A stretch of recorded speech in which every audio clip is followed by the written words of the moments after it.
Discuss about group dynamics. But उससे पहले हम ये देखते हैं कि ग्रुप क्या होता है। Group is a collection of individual who interact with each other with their common interest and objective. तो ग्रुप एक टू और मोर इंडिविजुअल का कलेक्शन है जो कि जो कॉमन इंटरेस्ट और ऑब्जेक्टिव शेयर करते हैं, इंटरेक्ट होते हैं एक दूसरे से और कॉमन इंटरेस्ट और ऑब्जेक्टिव शेयर करते हैं, तो ये ग्रुप होता है। अब हम आते हैं ग्रुप डायनेमिक्स। तो ग्रुप डायनेमिक्स, यहाँ पे जो डायनेमिक्स है, डायनेमिक्स का मतलब बेसिकली होता है फोर्स। फोर्स दैट मीन्स कोई change. It refers to the force operating in a group. मतलब जैसे कि जो इंडिविजुअल्स होते हैं उनके different different attitude, behaviour, knowledge, skill, perception, मतलब हर कोई एक दूसरे से डिफरेंट होता है। उनके कैरेक्टरिस्टिक्स एक दूसरे से डिफरेंट होते हैं, कोई भी सिमिलर नहीं होता है। तो ग्रुप डायनेमिक्स यही है कि जो इनके डिफरेंट डिफरेंट कैरेक्टरिस्टिक, ये लोग डिफरेंट डिफरेंट मिलकर जब एक साथ किसी पर्टिकुलर टास्क को अचीव करने के लिए वर्क करते हैं, किसी गोल को अचीव करने के लिए एक साथ वर्क करते हैं, तो इसी को हम ग्रुप डायनेमिक्स बोलते हैं। तो group dynamics refer to the attitudinal and behavioural characteristic of a group. The social process by which people interact in a group environment. ये एक प्रोसेस है जहाँ पर पीपल एक दूसरे से इंटरेक्ट करते हैं ग्रुप इन्वायरमेंट में। Group dynamic is a study of activities and processes that are responsible for various group phenomena. ये एक स्टडी है एक्टिविटी की, इसमें स्टडी होती है एक्टिविटी और प्रोसेस जो कि ग्रुप फिनोमेना में रिस्पॉन्सिबल होता है, उसकी स्टडी और उसकी उसकी उस एक्टिविटी की स्टडी और उस प्रोसेस की और स्टडी एक्टिविटी की स्टडी होती है, उसी को हम ग्रुप डायनेमिक्स बोलते हैं। तो ये था हमारा ग्रुप डायनेमिक्स। अब हम नेक्स्ट आते हैं स्टेजेस ऑफ ग्रुप डेवलपमेंट। अब स्टेजेस क्या क्या होते हैं ग्रुप डेवलपमेंट? तो there are 5 stages of group development: forming, storming, norming, performing and adjourning. तो अब हम इसे वन बाय वन पढ़ेंगे। नंबर 1 है फॉर्मिंग स्टेज। फॉर्मिंग स्टेज होता है, ये एक वेरी फर्स्ट स्टेज होता है जब न्यूली ग्रुप बनता है। तो डिफरेंट डिफरेंट इंडिविजुअल जो ग्रुप में एंटर करते हैं, तो न्यूली जब ग्रुप बनता है तो इसे हम फॉर्मिंग स्टेज कहते हैं। Forming is an orientation period when member get to know one another and share expectation about the group. Their stage is characterized by some confusion and uncertainty. मतलब ये एक ओरिएंटेशन पीरियड होता है, मतलब इसमें individual एक दूसरे को नहीं जानते हैं, तो एक दूसरे से इंटरेक्ट होते हैं, एक दूसरे से बातचीत करते हैं। और इस स्टेज में मतलब कंफ्यूजन और अनसर्टेनिटी भी रहती है एक दूसरे को, क्योंकि इनको पता नहीं होता कि कैसे काम करना है, कैसे क्या करना है, कैसे किसकी क्या रोल्स हैं, किसकी क्या रिस्पॉन्सिबिलिटी होगी, कौन लीडर बनेगा। मतलब उन्हें काफी कंफ्यूजन रहती है इस चीज को लेके, इन्हें नहीं पता होता कि कैसे हम क्या करेंगे। तो ये होता है फॉर्मिंग स्टेज। अब हम नेक्स्ट आते हैं स्टॉर्मिंग स्टेज पे। The second stage in the group development characterized by intergroup conflict. Conflict is arise because of need of clarity, clarify roles and behavior expectation. मतलब अब ये सेकेंड स्टेज है, इसमें अब इंटर ग्रुप कन्फ्लिक्ट होने लगते हैं। अब कन्फ्लिक्ट क्यों होने लगते हैं? क्योंकि अब इन लोगों के डिस्कस स्टार्ट हो गया कि किसको क्या रोल मिलेगा, क्या रिस्पॉन्सिबिलिटी होगी, लीडर कौन बनेगा। तो इस चीज को लेके डिस्कस करते हैं, तो अब डिस्कस करते हैं तो एक कन्फ्लिक्ट भी अराइज होने लग जाते हैं, इंटर ग्रुप कन्फ्लिक्ट भी इस स्टेज में अराइज होने लग जाते हैं। तो ये होता है स्टॉर्मिंग स्टेज।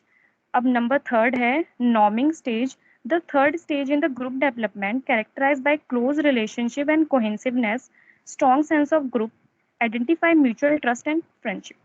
अब इस स्टेज में जो भी इनके कन्फ्लिक्ट थे, इंटर ग्रुप कन्फ्लिक्ट थे, इस स्टेज में क्या होता है, वो रिजॉल्व हो जाते हैं।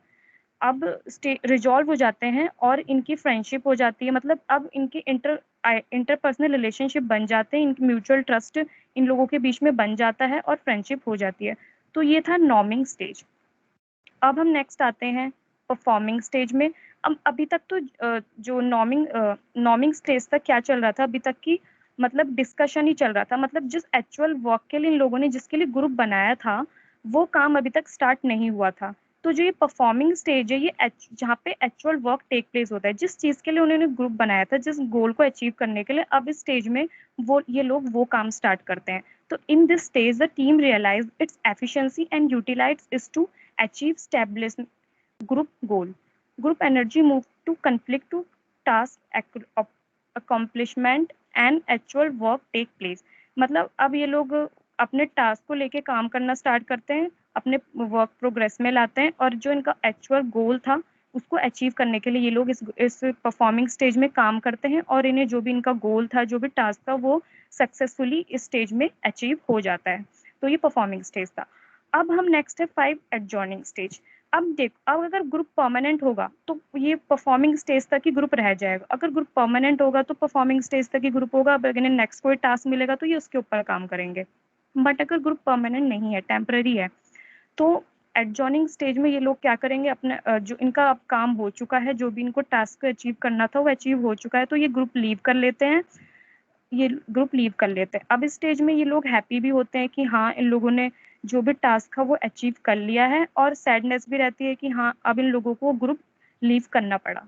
तो ये थे हमारे 5 स्टेजेस ऑफ ग्रुप डेवलपमेंट। अब हमारा नेक्स्ट टॉपिक टीम वर्क। अब हम आते हैं टीम वर्क पे। Team work is a collaborative effort of a group to achieve a common goal और to complete a task in most effective and efficient way. तो जो टीम वर्क होता है वो कोलैबोरेटिव एफर्ट होता है ग्रुप का, मतलब डिफरेंट डिफरेंट ग्रुप मिलकर एक टीम बनाते हैं। मतलब डिफरेंट डिफरेंट ग्रुप मिलकर एक टीम बनाते हैं और वही टीम वर्क होता है। तो team work is a collaborative effort of a group to achieve a common goal और टू मतलब इसमें एक कोलैबोरेटिव एफर्ट होता है कि कॉमन गोल को अचीव करने के लिए, किसी भी टास्क को अचीव करने के लिए एक बहुत ही इफेक्टिव और इफिशिएंट वे में। इसी को हम टीम वर्क बोलते हैं। नेक्स्ट है एलिमेंट ऑफ टीम। अब इसके एलिमेंट्स क्या क्या हैं? कॉमन पर्पस, इनका इन सभी का कॉमन पर्पस रहता है। जो भी टीम मेंबर्स हैं उन सभी का एक कॉमन पर्पस रहता है। इंटरडिपेंडेंस, एक दूसरे के ऊपर इंटरडिपेंडेंस डिपेंडेंस रहते हैं काम को लेके। सेटिस्फेक्शन ऑफ वर्किंग टुगेदर, एक साथ काम करने के मतलब काम करते हो तो सेटिस्फाई रहते हैं ये एक दूसरे से। म्यूचुअल ट्रस्ट, इन लोगों के बीच में म्यूचुअल ट्रस्ट होता है। Clarity of role and contribution, मतलब इनको इनके जो भी रोल्स हैं, जो भी कंट्रीब्यूशन है, उनको लेके इनको क्लियरिटी होती है। तो ये थे एलिमेंट ऑफ टीम। अब नेक्स्ट आते हैं हम हेल्थ टीम पे। जैसे कि हेल्थ टीम, हम आजकल हेल्थ टीम काफ़ी सुन रहे हैं। तो बेसिकली हेल्थ टीम होते क्या, जैसे कि टीम वर्क मैंने बताया था कि डिफरेंट डिफरेंट ग्रुप मिलकर एक टीम बनाते हैं किसी भी कॉमन गोल को अचीव करने के लिए। तो उसी टाइप से हेल्थ टीम जैसे कि professional groups like physicians, nurses, paramedicals, worker workers, health educator, health visitors, public health engineers, and many others share a common unifying goal। मतलब ये सारे जो ग्रुप हैं, प्रोफेशनल ग्रुप्स हैं, ये मिलकर जब एक टीम बना लेते हैं तो उसी को हम हेल्थ टीम कहते हैं, और इनका एक कॉमन गोल रहता है। तो यही एक हेल्थ टीम होता है, और इनका कॉमन गोल क्या रहता है कि to promote the health of the individual, मतलब पेशेंट, मतलब to promote the health of the patient, patient की हेल्थ को प्रमोट करना, इम्प्रूवमेंट लाना उसकी हेल्थ में, उसको क्योर करना जल्दी से और ठीक करना, मतलब पेशेंट के हेल्थ में इम्प्रूवमेंट लाना, इनका एक इन हेल्थ टीम का एक कॉमन गोल होता है। The teamwork can be defined as the dynamic process involving two or more healthcare professionals with complementary background and skills, sharing common health goals and exercising concerted physical and mental effort in assessing, planning और evaluating patient care in healthcare। जैसे कि मैंने बताया था कि ये इन लोगों का पेशेंट का मतलब प्रमोट करना, हेल्थ को प्रमोट करना, उसके लिए अपने सारे एफर्ट्स लगाना, इन लोगों का एक कॉमन गोल रहता है। तो ये था हेल्थ टीम। अब हम नेक्स्ट आते हैं एडवांटेज ऑफ टीम वर्क। अब टीम वर्क के एडवांटेज क्या होती है? It give a better end result with high quality performance from each team member. ये it give a better end result, मतलब ये better. Champa, yes ma'am. first you asked from the group, what is the advantages of teamwork? So anyone, advantage of team work क्या हो सकता है, कोई बताएगा?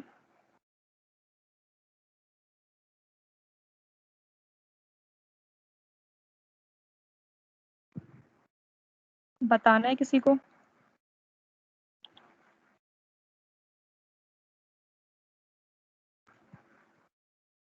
Take name and ask.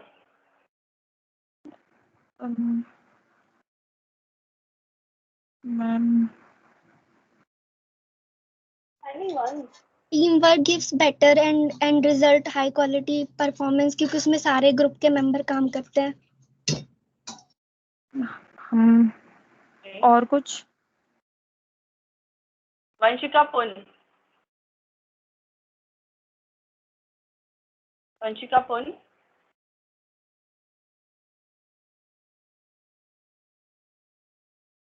Nutan. Yes, ma'am. Vanshika, tell. One advantages of teamwork. Ma'am team जो है ना वो डिफिकल्ट टास्क जो है ना वो इजीली हैंडल कर सकती है. Good. Nutan. मैम इसमें कोई भी एक पर्टिकुलर प्रॉब्लम है वो मतलब टीम के साथ बैठ के सॉल्व हो सकती है क्योंकि सब अपने अपने व्यूज़ देंगे तो जल्दी से प्रॉब्लम सॉल्व होगी. Sharing the ideas. Okay. Okay, Champa, you continue. Okay so advantage of team work. अब एडवांटेज क्या क्या है. Number 1, it give a better end result with high quality performance from each team members. मतलब ये एक better end result देता है क्योंकि इसमें डिफरेंट डिफरेंट टीम मेंबर्स होते हैं तो वो हाई क्वालिटी परफॉर्मेंस मिलती है सबसे. तो इस वजह से इसमें बेटर एंड रिजल्ट हमें मिलता है. It involve every person responsibility. इसमें हर एक पर्सन की रिस्पॉन्सिबिलिटी इन्वॉल्व होती है. हर एक इंडिविजुअल की रोल्स एंड रिस्पॉन्सिबिलिटीज में इन्वॉल्व होती है. It the execution of new ideas can be more effective and efficient through team work. जो भी न्यू आइडियाज होते हैं टीम वर्क के थ्रू मिलते हैं वो बहुत ही इफेक्टिव और इफिशिएंट होते हैं क्योंकि different different individual different different ideas देते हैं तो वो काफ़ी इफेक्टिव और इफिशिएंट होते हैं. It provide more security and develop personal relationship. इसमें सिक्योरिटी भी रहती है और इसमें पर्सनल रिलेशनशिप भी डेवलप रहते हैं टीम वर्क में क्योंकि ये लोग काफ़ी समय से एक साथ काम करते हैं तो इनके बीच में इंटरपर्सनल रिलेशनशिप भी बन जाता है. A particular problem can easily solve in a team. जो भी प्रॉब्लम होती है पर्टिकुलर ये टीम में ही इजीली सॉल्व हो जाती है. It helps provide a variety of solutions. इसमें वैरायटी ऑफ सॉल्यूशन मिलते हैं हर एक टीम मेंबर्स मतलब इसमें काफ़ी सारे इंडिविजुअल्स इन्वॉल्व होते हैं तो इसमें काफ़ी सारे वैरायटी ऑफ सॉल्यूशन भी हमें मिल जाते हैं पर्टिकुलर प्रॉब्लम के लिए. अ team can handle more difficult and complex problem in a work place. मतलब जो भी डिफिकल्ट प्रॉब्लम्स होती है वो वर्क प्लेस में ही सॉल्व हो जाती है. तो ये थे एडवांटेज ऑफ टीम वर्क. अब हम नेक्स्ट आते हैं डिसएडवांटेज ऑफ टीम वर्क पे. It may lead number 1, it may lead to unequal participation of member in a team. अब इसमें कभी कभी मेंबर्स का अनइक्वल पार्टिसिपेशन भी रहता है. जैसे कि फॉर एग्जांपल जैसे कि कहीं डिस्कशन चल रहा है तो जो मेंबर्स फ्रंट पे बैठे होते हैं उनका पार्टिसिपेशन ज़्यादा रहता है और जो पार्टिसिपेंट बैक साइड में बैठे रहते हैं इन कंपैरिजन टू फ्रंट वाले का उनका पार्टिसिपेशन उतना नहीं होता है. तो यहाँ पे unequal participation of member in a team आ जाता है. It may limit creative thinking. इसमें क्रिएटिव थिंकिंग भी कभी कभी लिमिटेड रहती है. A team can sometime take longer to provide desire result. मतलब कभी कभी ये बहुत लंबा टाइम ले लेती है एक डिजायर रिजल्ट जो भी इन्हें चाहिए उसको अचीव करने के लिए काफ़ी लंबा टाइम ले लेती है. It may face some internal conflict. अब इसमें कभी कभी इंटरनल कन्फ्लिक्ट भी अराइज हो जाते हैं पर्टिकुलर वर्क को लेके. मेंबर्स के बीच में इंटरनल कन्फ्लिक्ट भी अराइज हो जाते हैं. Peer pressure. एक दूसरे को लेके काम के लिए प्रेशर भी काफ़ी रहता है. तो ये थे disadvantage of team work. Thank you. Understood to all of you? Yes, ma'am. Ujjwala. Yes, ma'am. Ujjwala, tell me what is the difference between the group dynamic and team? Ma'am, group dynamic and team. Team work and group dynamics में क्या difference है?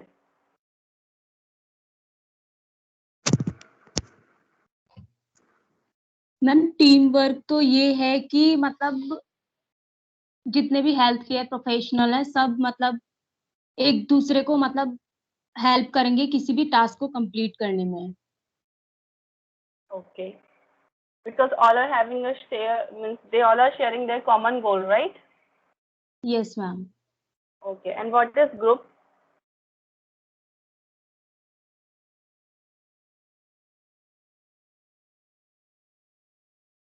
Ma'am group में भी यही होता है. Then what is the difference between group and teamwork?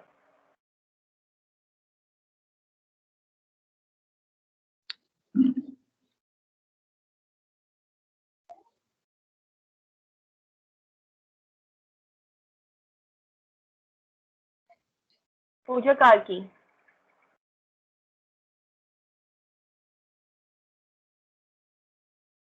Pooja Karki is absent. Okay. Kanupriya. हाँ बोलो चंपा. मैम ग्रुप तो ये होता है कि मैम जब 2 और मोर इंडिविजुअल एक साथ आते हैं तो एक ग्रुप बनाते हैं और जो टीम वर्क होता है मतलब टीम जो होता है मतलब डिफरेंट ग्रुप एक साथ आते हैं किसी कॉमन गोल को अचीव करने के लिए, वो मैम टीम होता है. Exactly. तो टीम में क्या होता है? टीम में each member work together to build one product, right? जैसे फॉर एग्जाम्पल आपको कोई टास्क दिया गया है, so you have to complete your task, that is your aim. Okay, so everyone will work togetherly, collaboratively, so that they have to achieve their goal. And team में क्या एक mutual contribution होती है. Each and every individual collaborating with each other, right? Team हम जब बनाते हैं तो किसी पर्टिकुलर टास्क के लिए बनाते हैं, और ग्रुप में क्या होता है? ग्रुप में मेनली हम क्या करते हैं? ग्रुप में भी हम गोल शेयर करते हैं, बट फोकस किस में करते हैं? हम एक कलेक्टिव पर्पस में. जैसे फॉर एग्जांपल सोशल ग्रुप्स हो गए. अंडरस्टूड? अगर हम कहें कि social group like old age peoples groups हैं, old age peoples group generally क्या करते हैं? कोई पर्टिकुलर टास्क है उनके पास, तो they have to complete the task. No, they are just sharing their ideas. और ग्रुप में क्या होता है? हमारे मोर कलेक्टिव पर्पस होते हैं. टीम में एक पर्टिकुलर पर्पस होता है. ग्रुप में जैसे मैंने कहा कि ओल्ड एज ग्रुप्स हैं, तो ओल्ड एज क्या करते हैं? They are communicating to each other to stress, to release out the stress, anxiety, fear. ठीक है, ओल्ड एज में क्या होता है? वो फैमिली से ज्यादा कम्युनिकेट नहीं कर पाते, तो बाहर आके जो अपने एज ग्रुप्स होते हैं वो उनसे कम्युनिकेट करते हैं. ठीक है, तो जो उनके फियर्स, एंजाइटी होती है उसको रिलीज करते हैं टू शेयर देयर आइडियाज. तो सबका क्या अपने कलेक्टिव पर्पस है. टीम में क्या है? टीम बनाई गई है किसी पर्टिकुलर टास्क को कंप्लीट करने के लिए.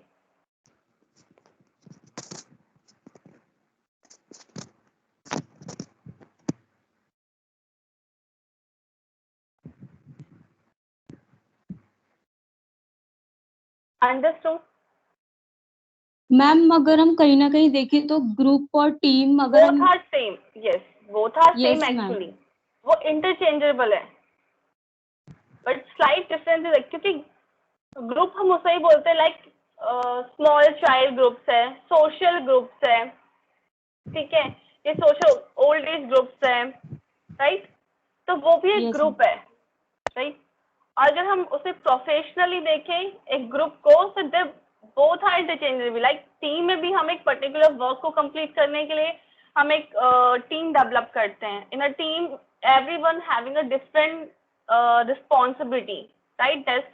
जैसे कि आपने मुझे कहा कि मैम टीम में क्या होता है कि sometimes some person having a more responsibility, some person having a lack of responsibility. मतलब इक्वल नहीं होता है. So it's depend upon their responsibility. Like you have to complete your research project. So in a research project, those are just printing. जो सिर्फ print up कर रहा है, उनके लिए वो जो प्रिंटिंग वर्क है वो क्या है? लेस है. ठीक है. एंड जो लोग राइटिंग वर्क कर रहे हैं, टाइपिंग वर्क कर रहे हैं, दैट इज मोर वर्क. ठीक है, it will take time also. जो लोग टूल कलेक्शन कर रहे हैं, टूल डेवलपमेंट कर रहे हैं, that is another work. So team में क्या होता है? Everyone having a their different responsibility as like group in also.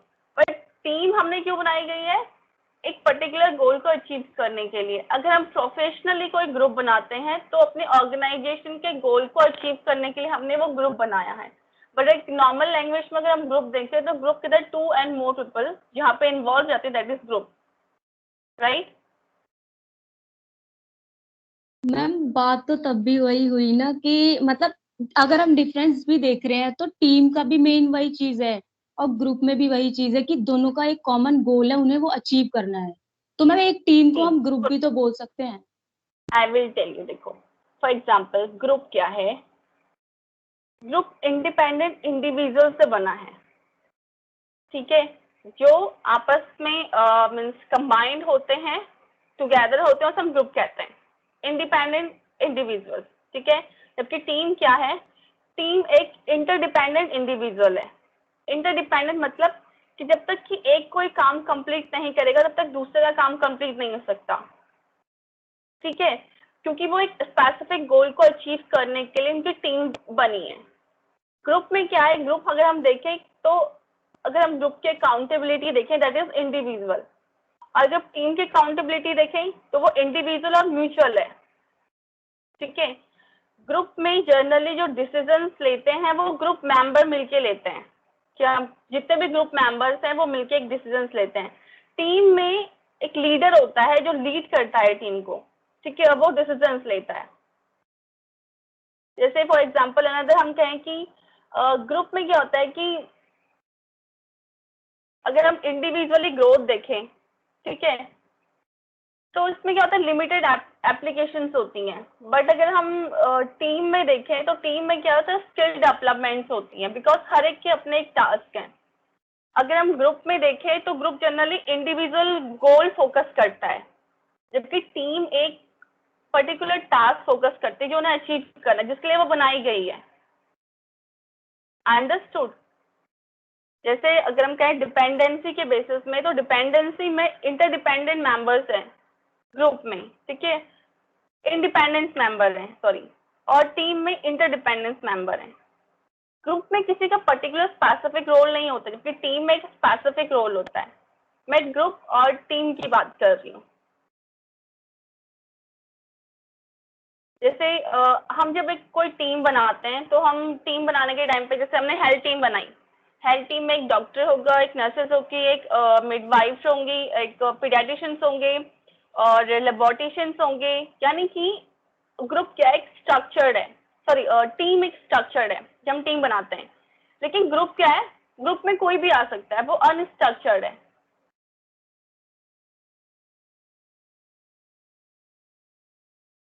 Okay ma'am, understood.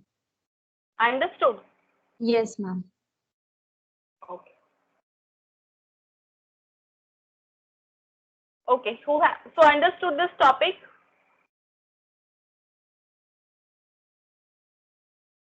Yes ma'am.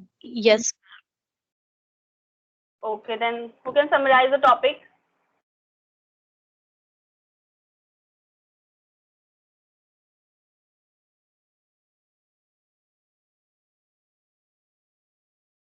Ashish present है?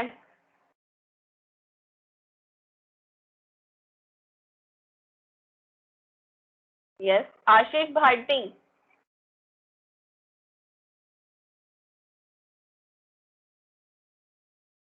आशीष, am I audible?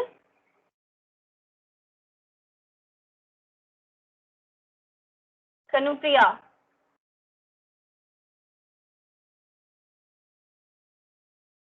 Yes, ma'am. Summarize the topic. Okay, ma'am.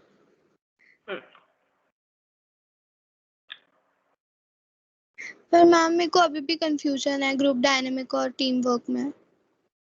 देखो, health पता है आपको, health क्या होती है? What yes is ma'am. health? बताओ, what is health?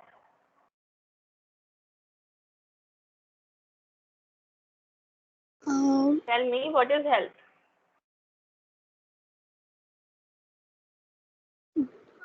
A well-being of a person socially, physically, mentally, spiritually. Okay. Health की dynamics क्या है?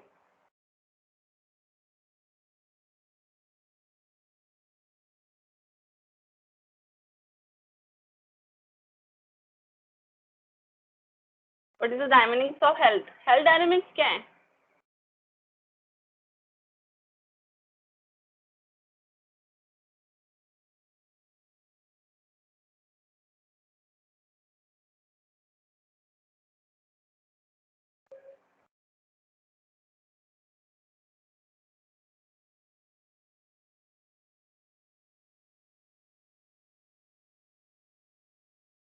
अरे हेल्थ के डायनेमिक्स क्या है? आपको हेल्थ डायनेमिक्स नहीं पता?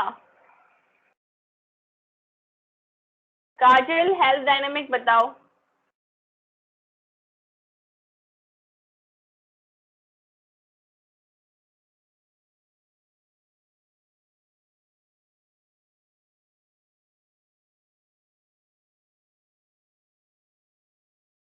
बच्चे आपने भी बताई ना हेल्थ की definition, physical, mental, social, spiritual, यही तो डायनामिक्स हैं जिनसे मिलके हेल्थ बना हुआ है। हम किसी पर्टिकुलर पर्सन को सिर्फ फिजिकल हेल्थ के बेस में ये नहीं कह सकते दैट ही और शी इज हेल्दी अगर वो मेंटली हेल्दी नहीं है तो, राइट? तो वो क्या उसके डायनामिक्स हैं।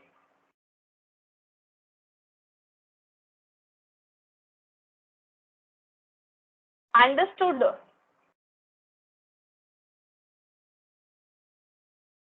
Okay ma'am. अब बताओ ग्रुप डायनामिक।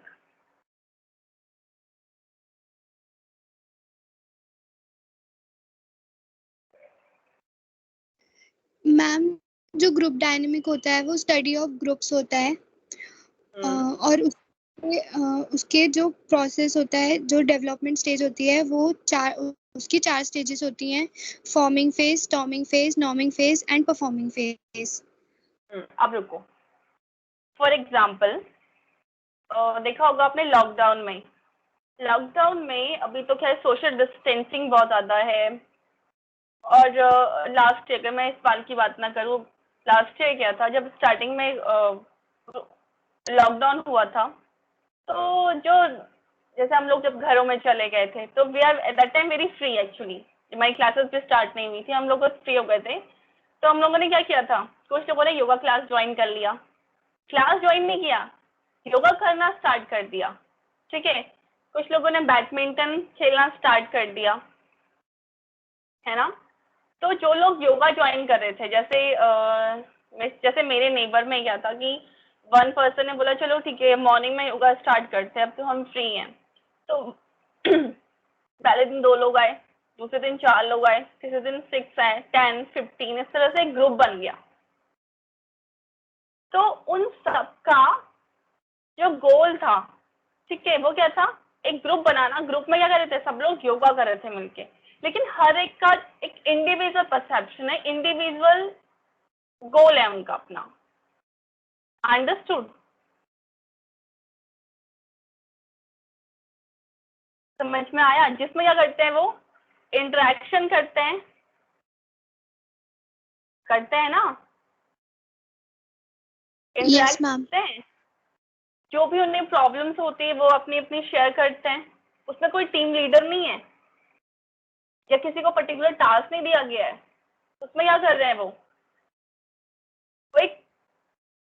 एक पर्पस, जो उनका ओन पर्पस है, उसको शेयर कर रहे हैं, अपनी अपनी प्रॉब्लम शेयर कर रहे हैं, अपने आइडियाज शेयर कर रहे हैं, उससे उस प्रॉब्लम को शॉर्ट आउट कर रहे हैं, ठीक है। और जब उनकी वो प्रॉब्लम शॉर्ट आउट हो जाती है तो ग्रुप लेफ्ट कर देते हैं। अंडरस्टूड? और टीम में हम क्या करते हैं, टीम हम डेवलप करते हैं एक टास्क को कंप्लीट करने के लिए, जिसमें हर एक मेंबर की अपनी एक ओन रिस्पॉन्सिबिलिटी होती है, अपना एक ओन वर्क होता है। ग्रुप में कोई किसी पर डिपेंडेंट नहीं होता है। 10 लोग आए, उन्होंने आपस में योगा किया, अगर एक नहीं आया तो क्या दूसरा योगा करना छोड़ देगा? नहीं, उसका तो अपना पर्पस है ना योगा करने का। लेकिन टीम में क्या है, हर एक की रिस्पॉन्सिबिलिटी है। जैसे मैंने कहा कि आपको कोई टास्क कंप्लीट करना है, कोई प्रोजेक्ट बनाना है, एक को अकाउंट का काम दिया गया कि you have to collect the money from the student, another को मटेरियल कलेक्ट करने का टास्क दिया गया, you have to collect the money and after that you have to make. जो मेकिंग वाले पार्ट है वो टीम है, वो अलग है। टीम मतलब जो मेंबर है, 3 मेंबर है जो बना रहे हैं, 3 मेंबर है जो मटेरियल लेके आ रहे हैं, 3 मेंबर है जो अकाउंट यानी कि मनी कलेक्ट कर रहे हैं। अब अगर इनमें से कोई एक मेंबर वर्क नहीं करता है तो क्या होगा, अब काम चलेगा? यस और नो? No ma'am. एग्जैक्टली। लेकिन ग्रुप में क्या होगा, ग्रुप में सबका अपना अलग पर्पस है, वो लोग मिले हैं, उन्होंने शेयर किया अपने आइडियाज को, ठीक है। interactions हुआ है उनका, then they are sharing their problem and sort out their problem and afterwards they left the group, right?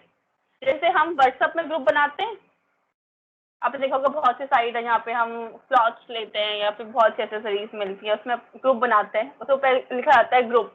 तो ग्रुप क्यों कहा गया है? क्या सब पर अलग रिस्पॉन्सिबिलिटी थी? नहीं, सबने अपने अपने पर्पज से ग्रुप ज्वाइन किया, जब उनका पर्पज कंप्लीट हुआ तो उन्होंने ग्रुप लेफ्ट कर दिया। Now understood the group and team?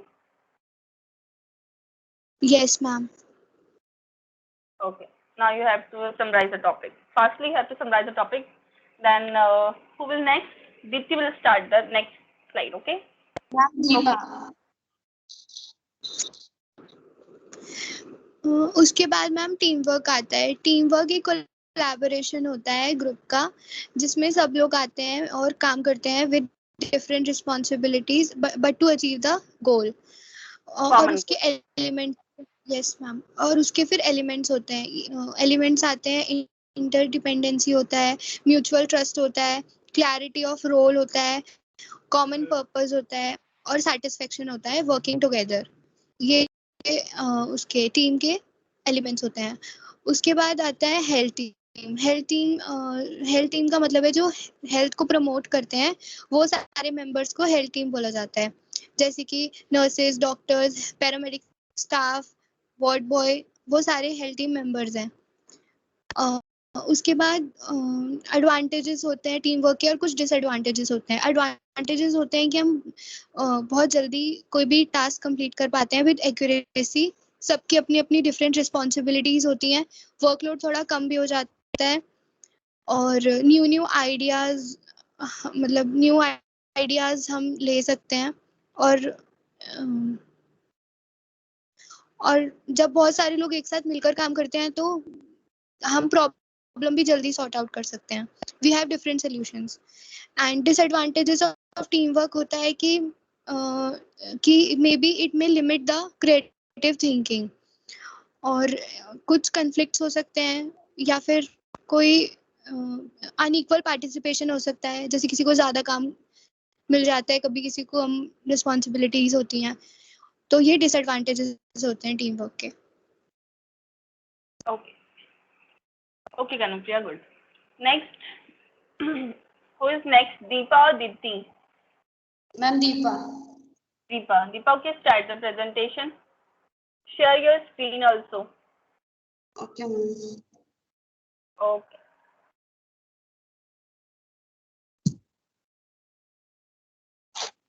Ma'am slide show हो रही है?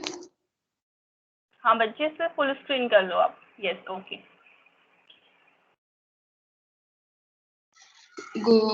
Good afternoon, ma'am, and good afternoon, everyone. My topic is guidance. Guidance क्या होता है? गाइडेंस मतलब हेल्प या एडवाइस, किसी इंडिविजुअल पर्सन की हेल्प करना या फिर उसको एडवाइस करना कि उसके लिए क्या सही है क्या गलत है, उसको हम गाइडेंस बोलते हैं।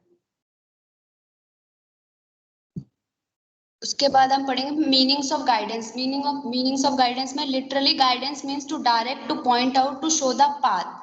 Guidance means giving information. Guidance मतलब होता है कोई इन्फॉर्मेशन, किसी दूसरे पर्सन को इन्फॉर्मेशन देना। No person can have information about each and everything, so they need help of others to do a task. This help is called guidance. हर एक पर्सन को हर इन्फॉर्मेशन तो नहीं हो सकती, कुछ चीजें उसको नहीं पता होती। उस जगह उस टास्क को कंप्लीट करने के लिए जो कोई दूसरा पर्सन जो हेल्प करता है, उसको असिस्ट करता है, उसको एडवाइस करता है, उसको गाइडेंस कहते हैं। Each and every individual face a lot of difficulties in life. The person who assists the individual in difficult situation is called guide. Every individual person face difficulties life में face करता है, और जो individual person उसको assist करता है उसके difficult situation में, उसको गाइड कहते हैं। So guidance is the help given by an expert to another person. तो गाइडेंस एक एक्सपर्ट पर्सन दे सकता है एक इंडिविजुअल पर्सन को। उसके बाद definition of guidance according to Mehdi के according, guidance is the process which is concern with the development of the individual and the welfare of the society. Guidance एक ऐसा प्रोसेस है जो इंडिविजुअल को डेवलप करेगा। अल्टीमेटली जब इंडिविजुअल डेवलप होगा तो सोसाइटी का भी वेलफेयर होगा।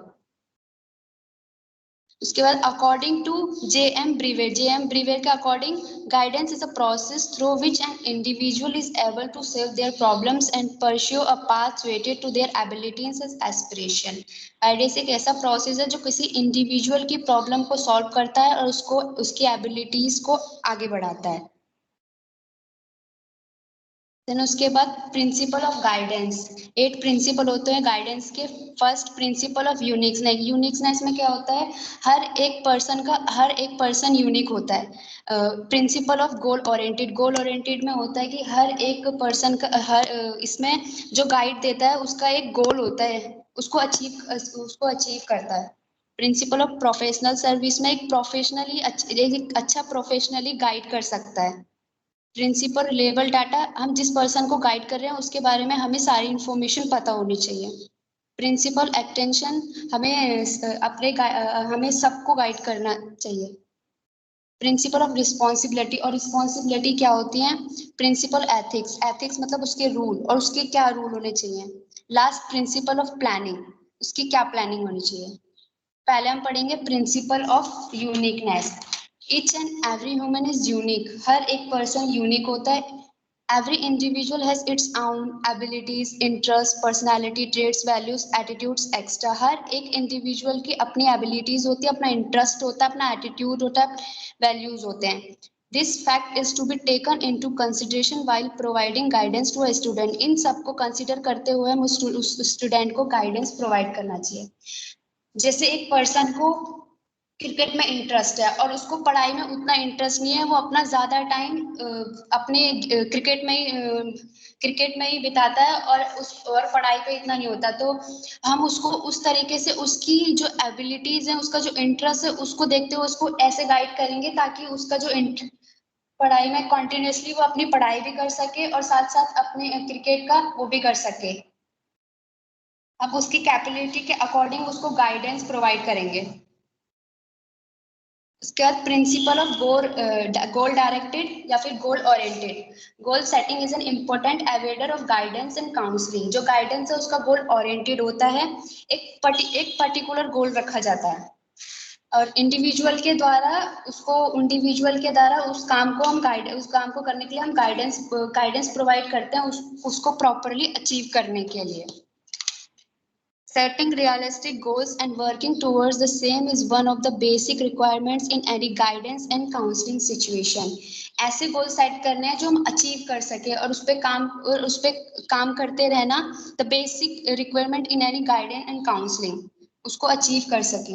जैसे हर एक टीचर का होता है कि वो अपनी जो उसका सब्जेक्ट है उस सब्जेक्ट में हर एक बच्चा पास हो, तो वो स्टूडेंट उस बच्चे को किस तरीके से गाइड करेगा, उसको रिवीजन कराएगा, उसको बताएगा कि किस तरीके से उस टॉपिक को पढ़े। उनका गोल है कि बच्चे को पास करना, तो वो अपने गोल को अचीव करेंगे उसको ऐसे एडवाइस देके। Then principle of professional service. A professional trained person can render guidance. जो guidance का process हो एक professional trained ही कर सकता है। अगर कोई untrained person guide करेगा किसी को तो वो उसको harm हो सकता है, जैसे harm हो सकता है उससे related specific and serious guidance problem should be referred to people who trained to deal with particular adjustment of the opinion. और इसमें अगर क्लाइंट को दिया गया, क्लाइंट को किस वे से स्टूडेंट के वे में करेंगे। अगर इसमें क्लाइंट किस वे में लेगा, एजुकेशन वे में, क्लाइंट एजुकेशन वे से लेके चले तो क्लाइंट यहाँ पे क्या है, स्टूडेंट है। अगर स्टूडेंट को अच्छे से गाइड नहीं कर पाएगा, अनट्रेन्ड पर्सन अगर स्टूडेंट को गाइड करेगा तो उसके लिए उसको हार्म होगा। अगर कोई ट्रेन्ड पर्सन उसको गाइड करेगा तो उसको वो अचीव होगा। Then principle of reliable data. Information about the students in the basic of guidance service. Therefore, a counselor should have reliable data information about the individual counselor. About the individual, the counselor should make efforts to collect the information from the appropriate source using validating and reliable psychological tests and tools. Reliable data में क्या होता है, जो guidance होता है जब भी हमें गाइडेंस सर्विस देनी होती है तो स्टूडेंट के बारे में हमें पूरी इंफॉर्मेशन पता होना चाहिए कि स्टूडेंट का बिहेवियर क्या है, उसके एटीट्यूड क्या है, उसको कंसीडर करते हुए हम बच्चे को गाइडेंस प्रोवाइड कराएंगे। Then इसका principle of extension.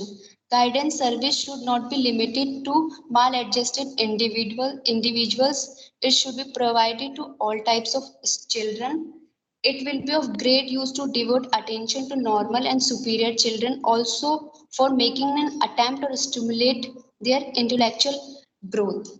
गाइडेंस सिर्फ और सिर्फ उन बच्चों को प्रोवाइड नहीं कराएंगे जिनके बिहेवियर में डिफरेंट है, ये हम सभी ऑल टाइप्स ऑफ चिल्ड्रन को प्रोवाइड कराएंगे ताकि उनके जो इंटेलेक्चुअल ग्रोथ को स्टिमुलेट करने के लिए, जो उनके इंटेलेक्चुअल ग्रोथ को प्रमोट करने के लिए करेंगे, उनको गाइड, हर एक स्टूडेंट को हम गाइड कर सकते हैं। Then principle of responsibility. Principle of responsibility में parents and teachers have great responsibility in the execution of the work of guidance, and the responsibility of the administration of guidance program should be taken to a qualified and adequately trained chairman or head of guidance center working cooperatively with their assistants and the other guidance. Parents and children guidance process, जो parents और children's guidance process करते हैं उन्हें full responsibility लेके उसको properly implement करने की, उसको प्रॉपरली इम्प्लीमेंट करें। स्कूल की ये ड्यूटी होती है कि उसको ट्रेन प्रोवाइड की जाए और टाइम टू टाइम उनके लिए प्रोग्राम कराते रहें। ये उसकी पूरी रिस्पॉन्सिबिलिटी है कि उसको कैसे गाइड करना है किसी पर्सन को। Then principle of ethics. Ethics मतलब रूल रेगुलेशन, क्या सही है और क्या गलत है। Ethics and rules of conduct a system of moral standard for difficult situation. Then counsellor should keep confidentially not divulging private information without student permission. Counselor must acquire appropriate training and practice before she ready to see clients. हर एक situation के लिए rule और regulation different होता है, तो counsellor की duty होती है कि स्टूडेंट के अकॉर्डिंग मैथोडोलॉजी यूज करे।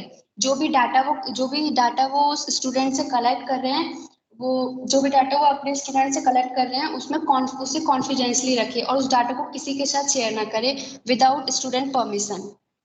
ये चीज जब ट्रेनिंग होती है तो काउंसलर को उसको बताया जाता है कि जितनी भी इंफॉर्मेशन है वो स्टूडेंट और काउंसलर के बीच में ही रहनी चाहिए, विदाउट स्टूडेंट परमिशन ये नहीं जानी चाहिए बाहर।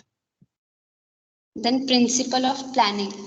Advocate time is required for planning guidance activities during and after school hours. It is not an incidental activity. It is survive which is board based, has a definite purpose and based on proper planning.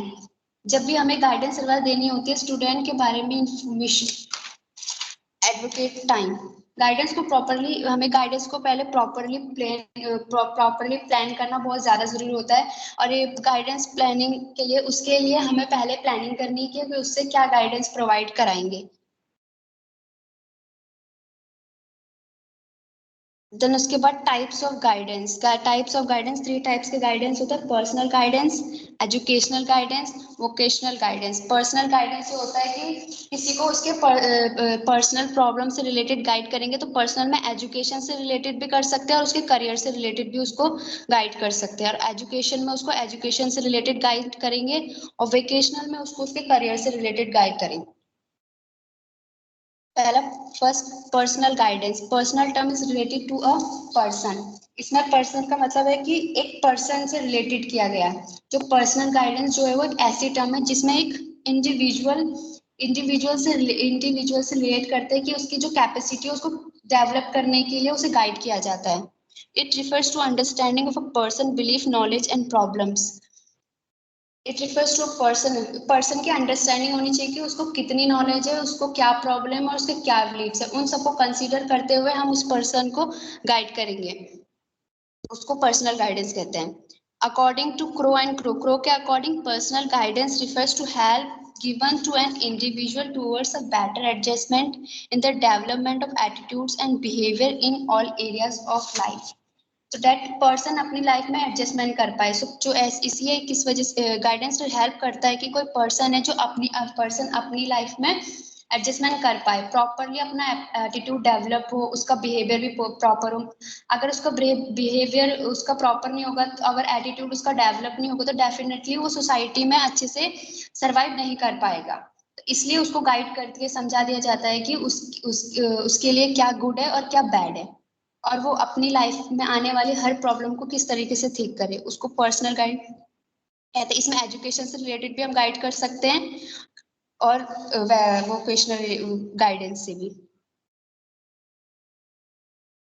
उसके बाद educational guidance. Education guidance is simply the help given to a person in the field of education. Education guidance simply help करता है education के field में, और specific area होता है guidance का, जिसमें क्या करते हैं गाइडेंस बच्चों को हेल्प करेगी उसके एजुकेशन को प्रोग्रेस करने में और उसके एक्सपीरियंस को डेवलप करने में।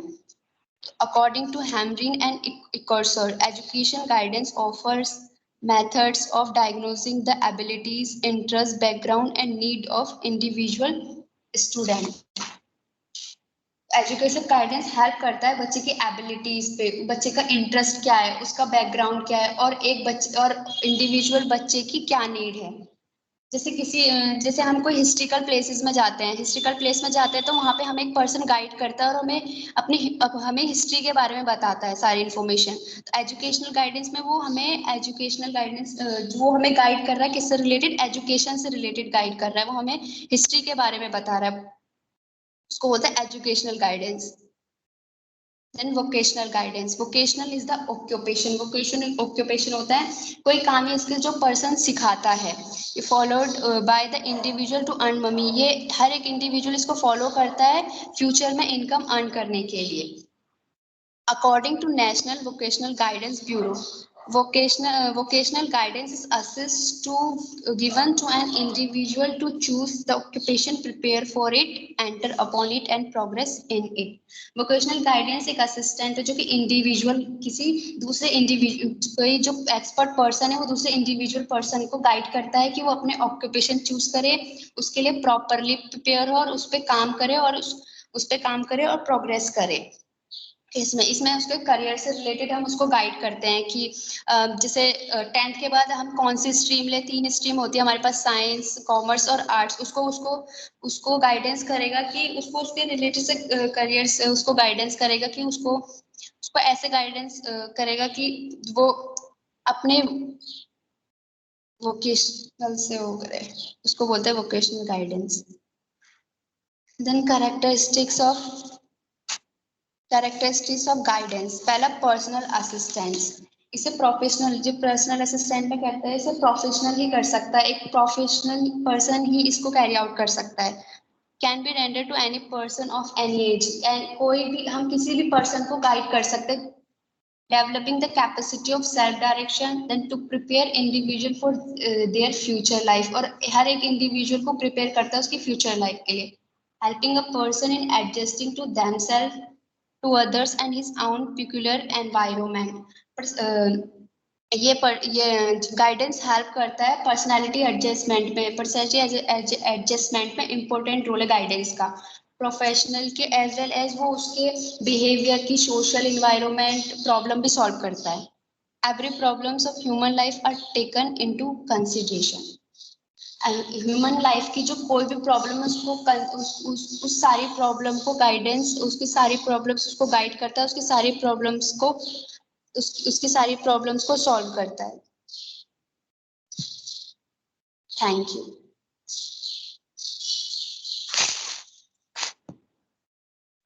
Understood the topic?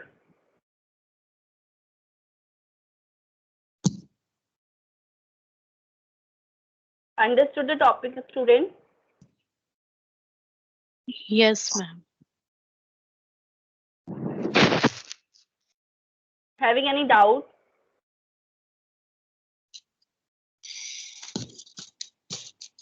Yes ma'am. बताओ क्या डाउट है? मैम इसने बोला कि बार बार कि जो गाइडेंस है वो सिर्फ एक प्रोफेशनल ही कर सकता है। मैम ऐसा तो जरूरी नहीं है कि इसमें कोई प्रोफेशनल पर्सन ही हो, बस हमसे सुपीरियर होना चाहिए। मतलब those are having a experience, Those are having experience, those are having a knowledge regarding that particular thing. For example, if you are taking the guidance for the vocational or if you are taking the guidance for the educational purpose, जैसे हम कहते हैं कि मैंने अपनी uncle की guidance में ये सेलेक्ट किया था, ये स्ट्रीम सेलेक्ट किया है, मेडिकल में सिलेक्शन किया है, ठीक है, या फिर मैंने अपने फादर की गाइडेंस में स्टडी किया और फिर मैंने ये अचीव किया. Understood? So my father and my uncle don't means they both are having experience regarding that particular thing, right? Guidance मैंने आपको पहले ही पढ़ाया था कि गाइडेंस हम किसी भी लेवल में करते हैं. Guidance means to provide a right direction to a person. Guide करना कि आपको किस डायरेक्शन में जाना है, आपको क्या करना है, what is the right way to achieve the goal, where the person don't have any kind of the problem. Person को कोई प्रॉब्लम नहीं है उसमें. गाइडेंस हम क्यों दे रहे हैं? प्रॉब्लम को शॉर्ट आउट करने के लिए हम गाइडेंस नहीं देते. हम क्या करते हैं? एक्चुअली क्लैरिफाई करते हैं the way which way you have to select for your goal. जो आप अचीव करना चाहते हो उसके लिए आपको कौन सा रास्ता चूज करना चाहिए. अंडरस्टूड? जैसे फॉर एग्जाम्पल हम कहीं पे जा रहे हैं, ठीक है, और हमें प्रॉपर वे नहीं पता जाने का, तो हम क्या करते हैं?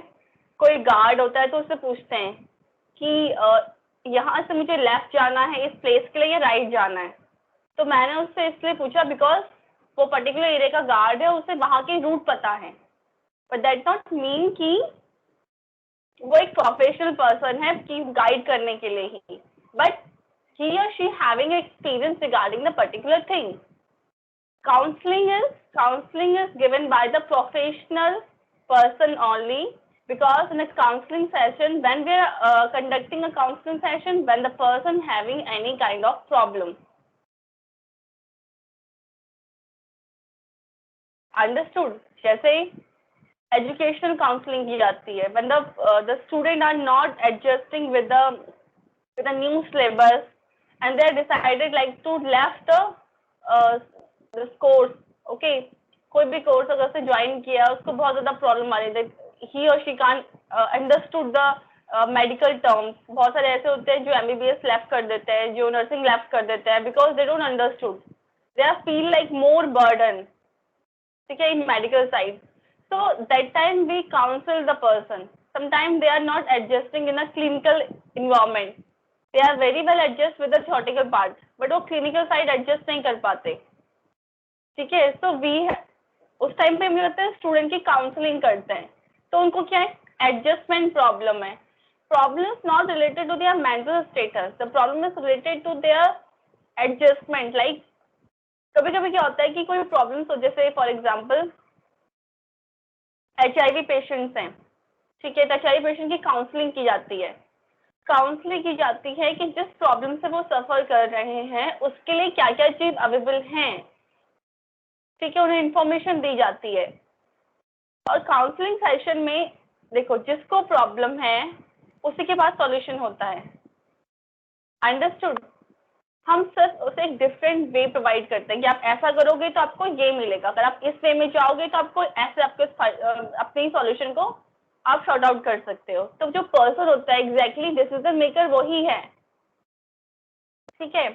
तो काउंसलिंग में क्या होता है? सेशंस होते हैं आपके, कि आपने फर्स्ट सेशन में आए, फर्स्ट सेशन में इंटरेक्शन हुआ, सेकंड सेशन में प्रॉब्लम शेयरिंग हुआ, ठीक है, थर्ड सेशन में एनालाइजिंग हुआ, डायग्नोसिस हुआ, फोर्थ सेशन में हमने उसे बताया कि आपको क्या करना है, देन फिफ्थ सेशन फॉलो आपको आएगा, राइट, जब तक कि उसकी प्रॉब्लम शॉर्ट आउट नहीं होगी.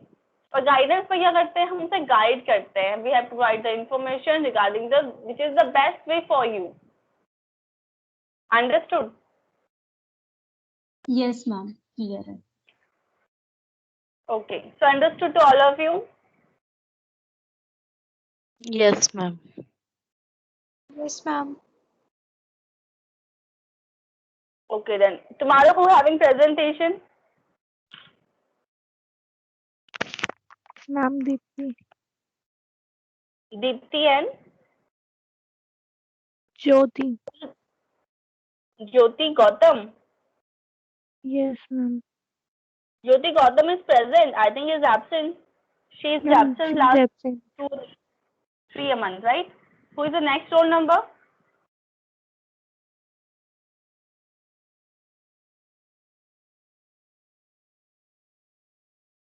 ज्योति गौतम के बाद कौन है बच्चे?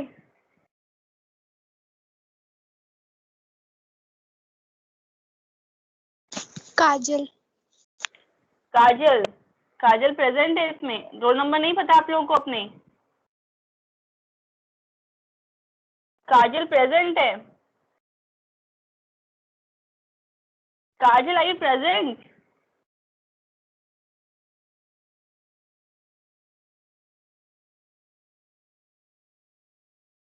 देखो काजल प्रेजेंट है, अनम्यूट करके आप बोल नहीं सकते। I will put absent only. Understood Kajal? I just informed the Kajal tomorrow she having presentation.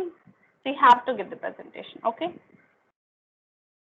And Kajal के next है Kanupriya. Kanupriya, you also prepared, okay? Ma'am Kajal के बाद कामाक्षी है, उसके बाद मेरा है। ठीक है। Kamakshi is present? No ma'am, she is absent. So inform the Kamakshi, Kajal, you and Deepa, right? Ma'am Deepti. हाँ Deepti, okay. Okay ma'am. So we'll continue this presentation tomorrow, okay? Thank you all. Okay ma'am. Thank you, ma'am. Thank you, ma'am. Thank you ma'am.